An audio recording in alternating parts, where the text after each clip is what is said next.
사랑과 은혜가 풍성하신 아버지 하나님, 오늘도 우리의 심령 가운데 하늘에 신령한 것으로 풍성히 채우시사 우리를 돕기 하기 위하여 우리를 깨우심에 감사합니다. 그 마음 가지고 주 앞에 나온 살아가는 주의 백성들, 마음 가운데 있는 소원을 하나님 앞에 간절하게 기도함으로 하나님 주신 그 은혜로 오늘도 하루를 살아갈 수 있도록 도우시고, 사순절 기간을 보내고 있는 이 시점에서 그 주님의 권한을 묵상하고 주님께서 왜 이 땅에 오셨는지를 생각해 보는 그런 시간들이 되어지기를 소망합니다. 오늘도 지혜와 명철을 더하시기 위하여 잠언의 말씀으로 새벽을 깨우게 하셨사오니 우리의 심령 가운데 이 하나님의 은혜가 새겨진 바 될 수 있도록 도와주시고, 간절히 기도할 때 응답하여 주옵소서. 예수 그리스도의 이름으로 기도하옵나이다. 아멘. 잠언 말씀 봅니다. 1장 8절에서 19절입니다.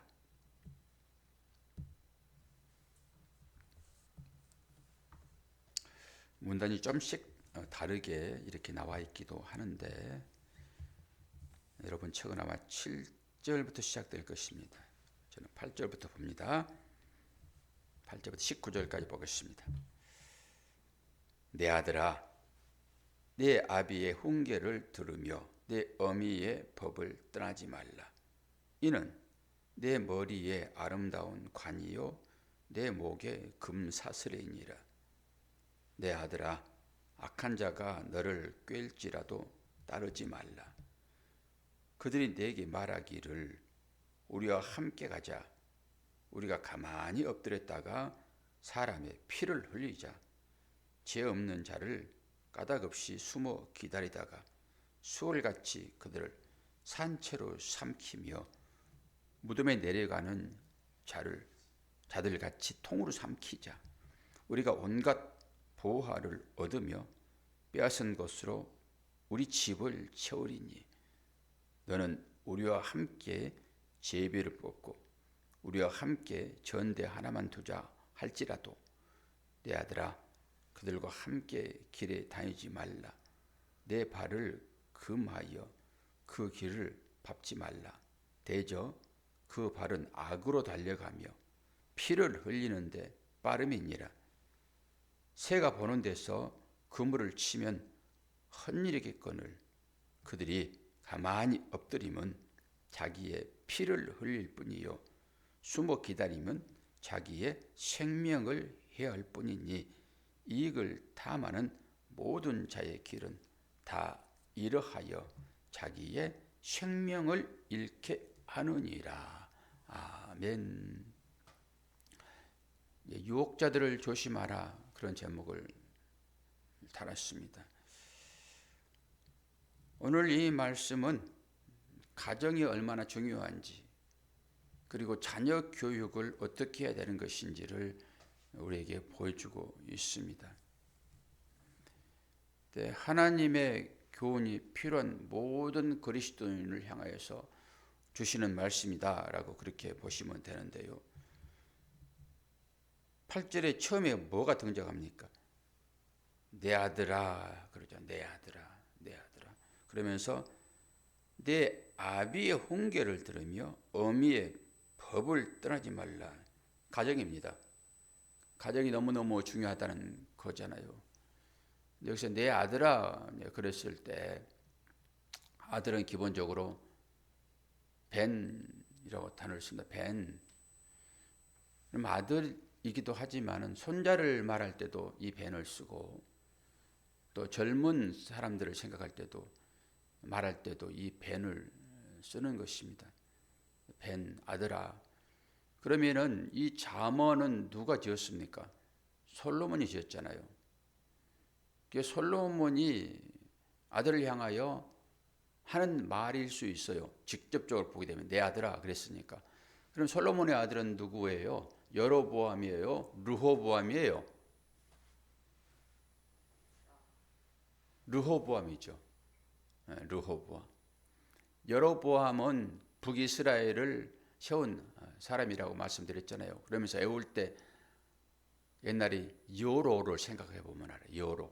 여로는 약간 조금 부족한 그런 사람이잖아요. 그러니까 우리가 이제 북쪽은 나쁘다 그러니까 이제 그런 식으로 암기를 하면은 도움이 돼요. 외우는데 르호보암, 여로보암 되게 잘 안 외워져요.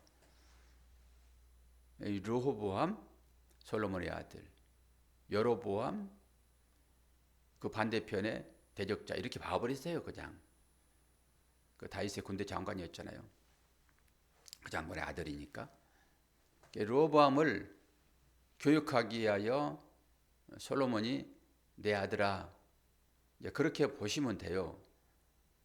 그 뒤 문맥을 보게 되면은 뭐라고 그래요? 내 아들아 내 아비의 훈계를 들으며 내 어미의 법을 떠나지 말라. 뭐 내 아들아 그러면서 내 말을 들으라 그래도 되겠지만은 표현이 조금 다르잖아요. 그럼 우리는 이 문맥을 좀 살펴보게 되면은 내 아들아 그랬을 때 직접 내 아들을 얘기하는 것이 아니라 그 당시에 중동 지방에서 스승이 제자를 부를 때 아들아 이렇게 불렀다고 얘기를 해요. 그러면 그 문맥으로 보는 게 더 정확해요. 이게 지금 지혜서잖아요. 지혜서. 스승이 제자를 지도하는 과정 중에서 이 말을 했다. 이렇게 보시면 훨씬 더 저는 편해요. 해석은 다 각자 뭐 할 수 있는 것이니까요. 내 아들아 그랬을 때 솔로몬이 르호보암을 지칭하는 것이다 라고 해도 맞고요.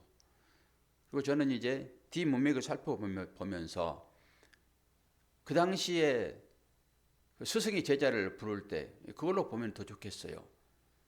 제가 이제 여러 젊은 사람들을 가르치면서 내 제자야, 내 사랑하는 아들아 이렇게 부른단 말이에요. 그러면서 너는 내 아버지의 훈계를 들어야 돼. 이게 자연스럽지요. 그런 의미로 보시면 되겠어요. 그리고 뭐라고 얘기합니까? 내 아비의 훈계를 들으며 아비의 훈계를 들으라. 훈계가 뭐예요? 훈계는 징계와 같은 것이에요. 제발 훈계하지 마라. 그러잖아요. 그리고 좀 말이 길어지면은 설교하지 마라 그러잖아요. 사람들한테 그 인식이 목사 설교가 그렇게 좀 지루하고 그렇게 느껴진 것 같아요. 다른 얘기로 가르치지 마라 이런 거잖아요. 가르침 받기를 저는 되게 좋아하거든요. 가르침 받기를. 근데 사람들이 가르침 받기를 싫어해요. 가르침은 누구에게 받습니까? 내가 당신보다 더 배움이 적어요. 이런 거예요. 그럴 때 나보다 더 아는 당신이 나를 지도해 주세요. 이게 가르침이잖아요. 근데 가르침 받기를 싫어한다라고 하는 그 내면에는 우월감이 있습니다.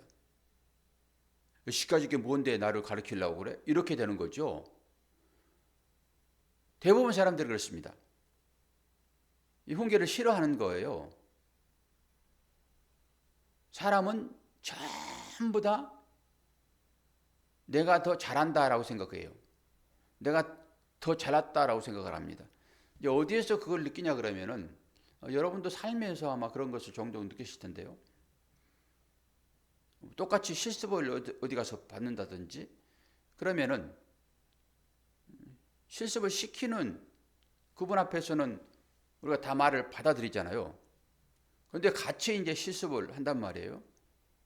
그런데 같은 실습생끼리 조언을 하게 되면 그거 기분 나쁘거든요. 이제 저는 운동을 좋아하니까 운동할 때 우리는 거의 복식으로 운동을 해요. 단식을 많이 안 하면 단식이 힘들어요. 복식으로 하게 되면은 두 사람씩 편 갈라가지고 이제 한 팀이 두 사람으로 이제 하는 거잖아요. 배구 같은 경우에는 그걸 복식이라고 하지 않고 단체 게임 있잖아요. 대부분 다 복식하면 두 사람이 하는 거예요. 그러면 파트너하고 잘 호흡이 안 맞게 되면은 이제 조금 더 실력이 있다라고 생각하는 사람이 지적을 해요. 이렇게 좀 해주세요. 이렇게 좀 해주세요. 몇 번 듣다가 바르르 뜨는 사람이 있어요. 저도 한번 당해버렸는데요. 기본적으로 운동을 하다 보면 그 자리가 있거든요. 자리가. 이제 그 자리를 얼른 가야 되는 거예요. 상대방이 움직이게 되면. 이게 이제 실력 차이지요. 근데 가만히 있어요. 그래서 빨리 저쪽으로 옮기세요. 그때 팍 떨면서 나보다 더 잘해주지 않는 것 같은데 그래요 딱. 또 얼마나 민망했는지 제가. 그래서 아유 죄송합니다. 저는 바로 그냥 사과하고 말거든요. 누가 뭐라고 그러면은 자연스럽게 하는 얘기인데 그게 기분이 나쁜 것 같아요. 그래서 어지간하면은 잔소리를 안 하려고 그럽니다. 근데 보통 조금 자기가 잘하면은 꼭 잔소리를 해요. 근데 그 잔소리가 실력이 없는 사람도 기분 나빠요. 진짜 기분 나빠요. 계속 그 잔소리 하게 되면은 그 사람하고 아무리 실력이 있어도 운동을 하고 싶지가 않아요. 그런 거란 말이에요. 누구한테 배운다라고 하는 것은 내 자존심을 다 내려놓고 한 가지 배우겠다 생각하는 거죠. 아니 손자에게도 배우는 것입니다. 손자에게도. 그런 것처럼 그 손자가 뭐 알겠어요. 아직 어리죠. 그러나 그 행동을 통해 가지고 교훈이 있단 말입니다. 이걸 배운다고 그러지 무슨 손자가 지식을 알려주겠어요. 아무것도 모르는 애들이. 그런데 그 일을 통해 가지고 깨달음이 있다. 그러면 그거 배우는 거죠. 그런 의미이지 무슨 손자가 할아버지를 가르쳐요. 말도 안 되지. 그런데 우리는 늘 배우려고 하는 이 자세를 갖는 거예요. 그러면서 뭐라고 그래요? 내 아들아, 내 아들아, 내 제자야. 너는 네 집에 들어가서 아버지에게 뭐라고 그래요? 훈계를 들어. 아버지의 훈계를 들어. 그러면은 가르침을 받아. 그런데 요즘은 자녀들도 이 아버지의 말을 안 들으려고 그래요. 이 시대가 완전히 역전됐습니다. 한마디도 안 들으려고 하는 자녀들이 있어요. 물론 말을 하게 되면 거기에 대항하지는 않지만은 완전히 길을 막고. 근데 그게 계속 반복되다 보면은 아버지가 자녀들 앞에서 되게 유신이 깎여버리는 그런 게 돼요. 조심하기는 해야 됩니다. 성경에서 우리는 분명하게 뭐라고 얘기합니까? 아비의 훈계를 들으며 얘기를 해요. 아비 훈계를 들으라. 가르침을 받으라. 잘못했을 때 해초를 들고 징계하는 그 징계를 받으라. 라고 얘기를 하지요. 그러면서 뭐라 그래요? 어머니의 법을 떠나지 말라. 어머니가 정해놓는 가정의 질서가 있을 거란 말이에요. 거의 교육은 어머니에 의해서 이루어진다고 저는 봅니다. 어제도 출근을 하면서 제 아내와 얘기를 했는데 자녀를 키울 때는 뭣도 모르고 키운 것 같아요. 그런데 제가 지나갈 때 학생들이 이제 많이 지나가거든요. 이쪽하고 그 위례하고는 좀 달라요. 위례 가게 되면 애들이 바글바글해요. 꼬맹이들. 그리고 이제 초등학생에서 중학교로 이제 갓 들어간 애들 얼마나 이뻐요. 그런 애들이 걸어간단 말이에요. 그러면은 그냥 저는 웃음꽃이 피어요. 그냥 그 애들 보기만 하면은. 그러면서 아내한테 그런 얘기를 했어요. 아, 내가 애들 키울 때는 이런 기쁨이 있었나?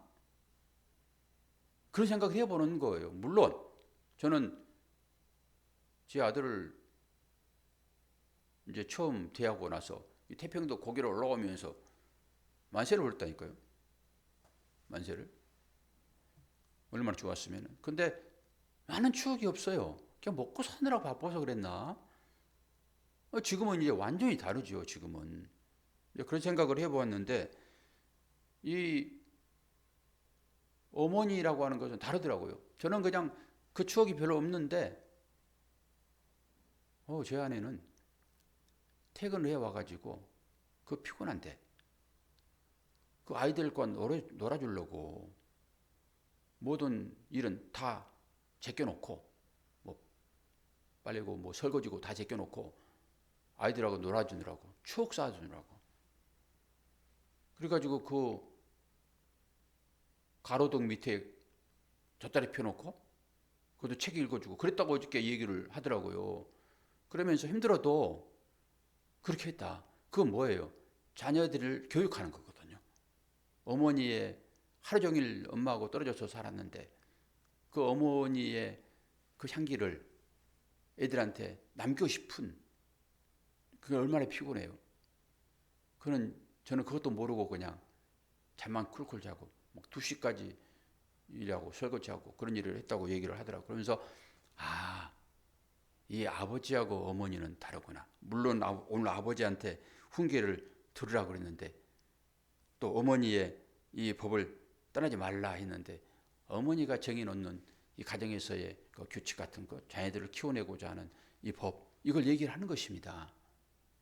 이게 모든 교육의 기초가 가정으로부터 출발되어지죠. 이 가정 그러면은 히브리어는 베이트라고 쓰는데 헬라어는 오이코스라는 단어를 써요. 그것이 집, 가정. 그런데 성경은 뭐 집, 가정 이 얘기하고 있지만 전부 성전을 의미합니다. 내용으로 들어가게 되면 성전, 하나님이 계시는 것. 그러니까 우리가 모두가 다 그렇죠. 하나님과 관계를 설명하려고 우리 가정을 주시고 이 모든 것들을 사물을 주셨지. 하나님은 아무것도 아니고 그냥 이 땅에서 뭔가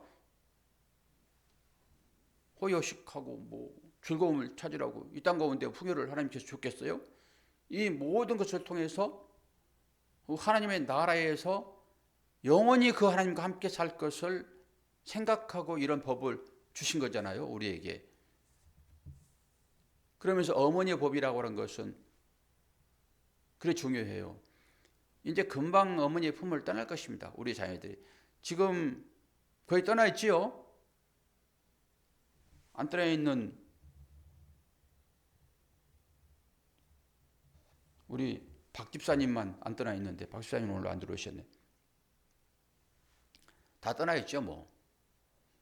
품에 있을 때 교육을 잘해야 된다고 저는 생각을 하거든요. 품을 떠나버리게 되면은 교육이 안 됩니다. 그때부터는 이제 뭐만 나타나는 거예요? 부모의 행동. 말로 교육할 때가 있고 행동으로 교육할 때가 있습니다. 말로 교육할 때는 어릴 때예요. 초등부, 중등부 정도. 고등부 지나면은 절대 말 안 듣습니다.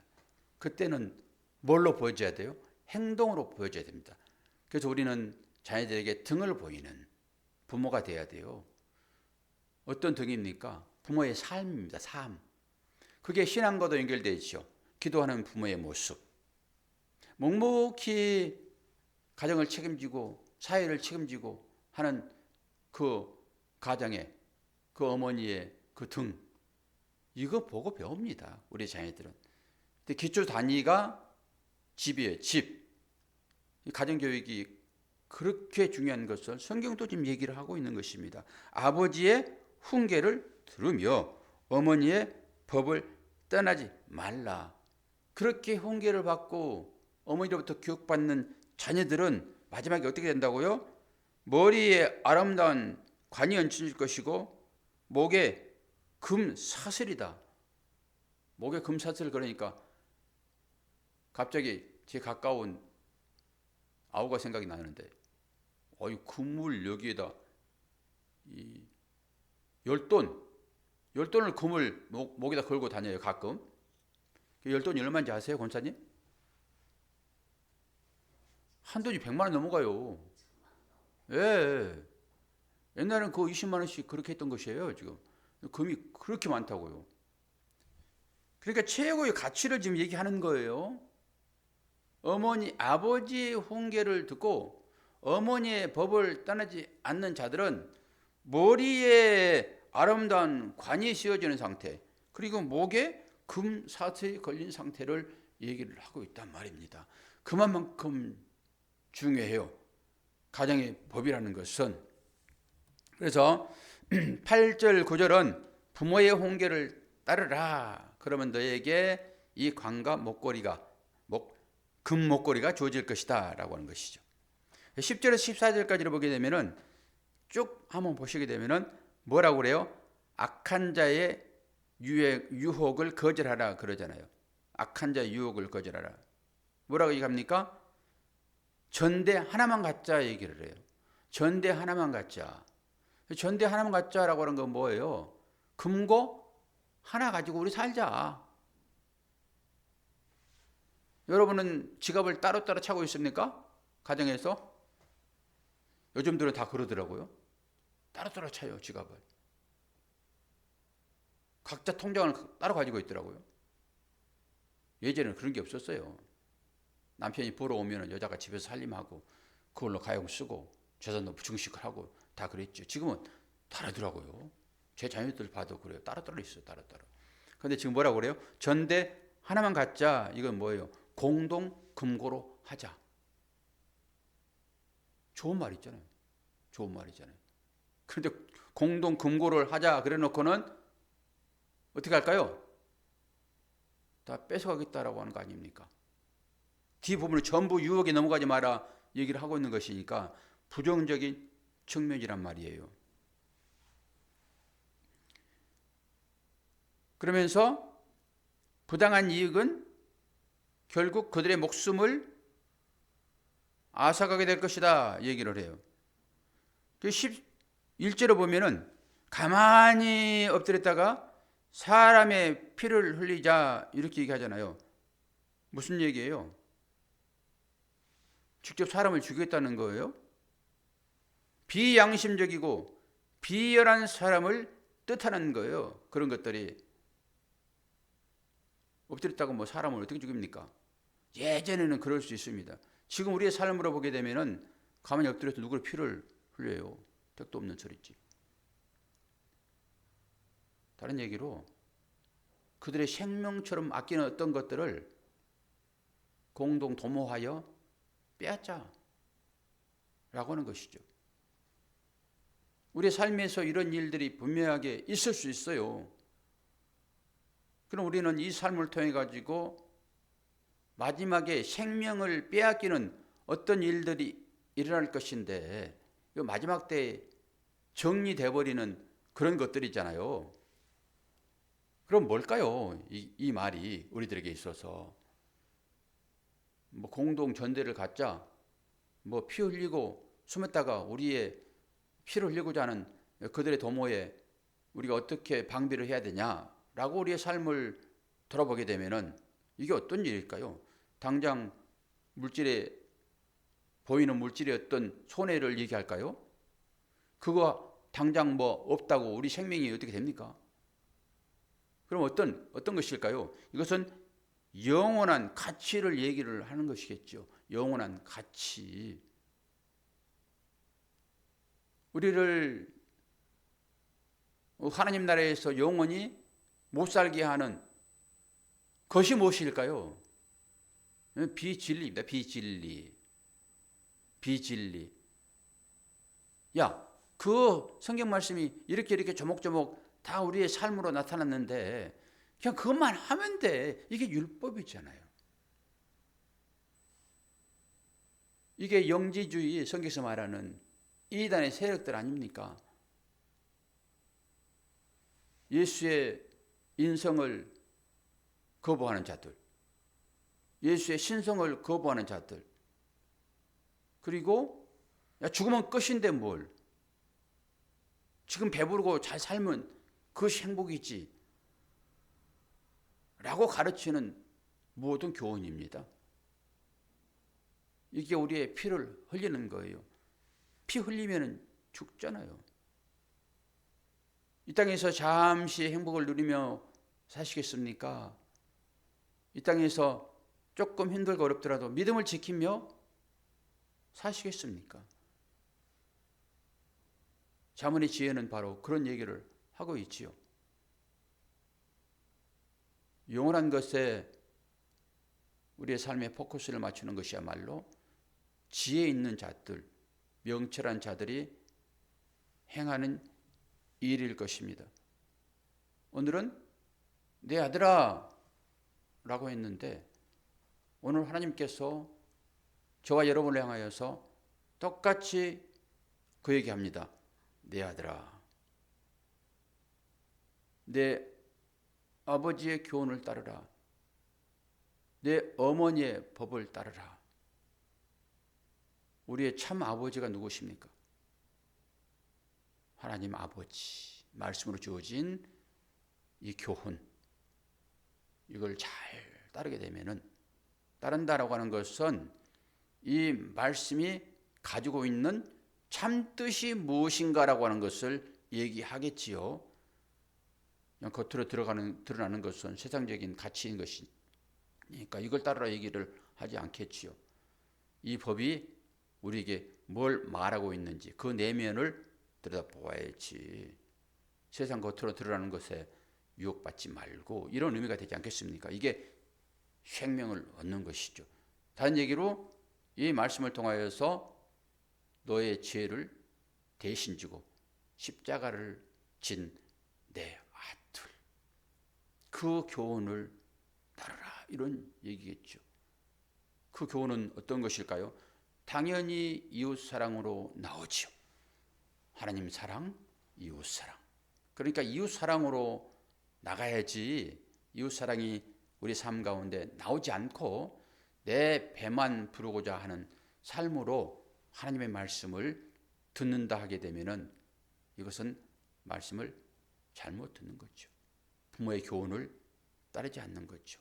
오늘도 하나님께서는 우리들에게 내 아들아 라고 저와 여러분을 부르십니다. 그 부르심에 합당하게 반응하시기를 바랍니다. 기도하겠습니다. 좋으신 아버지 하나님, 우리의 삶 가운데 얼마나 많은 유혹들이 있습니까? 그 유혹을 단호히 뿌리칠 수 있는 지혜와 명철이 우리에게 있기를 원합니다. 다양한 유혹들을 이기게 하여 주옵소서. 지구상에 평화가 깨지고 있습니다. 우리의 뜻대로 할 수 없는 일들이 얼마나 많이 있는지요. 그것 때문에 이 나라에 정치하는 사람들의 마음이 혼잡스럽습니다. 잠못 이루며 어떻게 하면 이 난국을 잘 비켜나갈까? 어떻게 하면은 모든 국민들이 어려움에 처하지 않게 될까?